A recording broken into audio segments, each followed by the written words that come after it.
ഇടുക്കി അടിമാലിയിൽ ബാങ്ക് ജീവനക്കാരി ചമഞ്ഞ് ഭർത്താവിൽ നിന്നും ബന്ധുക്കളിൽ നിന്നും സ്വർണ്ണാഭരണങ്ങൾ തട്ടിയെടുത്ത സംഭവത്തിൽ യുവതിക്കെതിരെ വീണ്ടും കേസ് വന്നു. മുക്കുപണ്ടം പണയം വെച്ചതിനാണ് അടിമാലി സ്വദേശി അനുഷ ഷാജിക്കെതിരെ കേസ് വന്നത്. രാഹുൽ വിജയൻ ഇടുക്കിയിൽ നിന്ന് വിവരങ്ങളുമായി ചേരും. രാഹുൽ, ഗുഡ് മോർണിംഗ്, പറയൂ.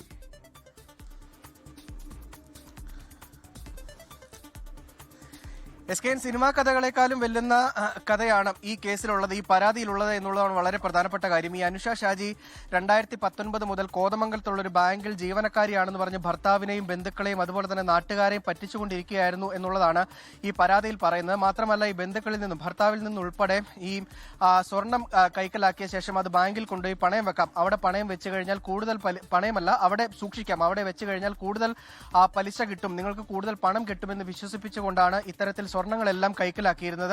ഈ കഴിഞ്ഞ ഡിസംബർ മാസം 12-ാം തീയതി അവർ ബാങ്കിൽ ജോലിയുണ്ട് എന്ന് പറഞ്ഞ് പോകുന്നു. അതിനുശേഷം അവരെ കാണാതാകുന്നു. പിന്നാലെ ഭർത്താവ് അന്വേഷിച്ച് ചെല്ലുമ്പോഴാണ് അവിടെ അങ്ങനെ ഒരാൾ, അനുഷ എന്ന പേരിൽ ഒരാൾ ജോലി ചെയ്തിരുന്നില്ല എന്ന് കണ്ടെത്തുന്നത്. പിന്നീട് അവർ ഡൽഹിയിലേക്ക് അവരുടെ ഒരു ബന്ധുവിന്റെ വീട്ടിൽ പോയി എന്നാണ് പോലീസ് കണ്ടെത്തിയത്. അവിടെ ഉണ്ട് എന്നറിഞ്ഞ് മനസ്സിലാക്കിയ ഭർത്താവ് അടിമാലി പോലീസ് സ്റ്റേഷനിൽ ഒരു മിസ്സിംഗ് പരാതി കൊടുക്കുന്നു. അതിന്റെ അടിസ്ഥാനത്തിൽ അടിമാലി പോലീസ് അവരെ ഡൽഹിയിൽ നിന്ന് കസ്റ്റഡിയിലെടുത്ത് നാട്ടിൽ കൊണ്ടുവരികയും ചെയ്തു. അതിന് പിന്നാലെയാണ് ഈ തട്ടിപ്പുമായി ബന്ധപ്പെട്ടുള്ള കൂടുതൽ കഥകൾ വ്യക്തമാവുകയും ചെയ്തത്. ഈ തട്ടിപ്പിന്റെ പരാതിയിന്മേൽ അവർക്കെതിരെ കേസ് എടുത്തിട്ടുണ്ട്. പക്ഷേ ഏതെങ്കിലും വിധത്തിൽ അവരെ അറസ്റ്റ് ചെയ്യുകയോ അല്ലെങ്കിൽ കസ്റ്റഡിയിൽ വെച്ച് ചോദ്യം ചെയ്യുകയോ ഇതുവരെ ആ കേസിൽ ചെയ്തിട്ടില്ല എന്നുള്ളതാണ് വളരെ പ്രധാനപ്പെട്ട കാര്യം. അതിനിടയിലാണ് ഈ പണയം വെച്ച സ്വർണത്തിൽ 441 ഗ്രാം അത് മുക്കുപണ്ടമാണ് എന്ന് കണ്ടെത്തുകയും ചെയ്തിരിക്കുന്നത്.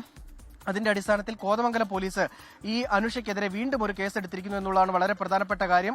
ഈ മുക്കുപണ്ടം പണയം വെച്ച കേസിൽ അനുഷയെ കോതമംഗലം പോലീസ് ഉടൻ കസ്റ്റഡിയിൽ എടുത്തേക്കും എന്നുള്ളതാണ് വിവരം ലഭിക്കുകയും ചെയ്യുന്നത്. എന്തായാലും വളരെ സാഹസികമായിട്ട് തന്ത്രപരമായിട്ട് ഭർത്താവിനെയും ബന്ധുക്കളെയും ഉൾപ്പെടെ പറ്റിച്ചുകൊണ്ട് കൈക്കലാക്കിയ സ്വർണത്തിൽ അത് പണയം വെക്കാൻ കൊണ്ടുപോയപ്പോൾ പണയം വെക്കാൻ വേണ്ടി ഒരു 441 ഗ്രാം മുക്കുപണ്ടം കൂടെ ചേർത്താണ് പണയം വെച്ചത് എന്നുള്ളതാണ് ഈ കേസിലെ പ്രത്യേകത.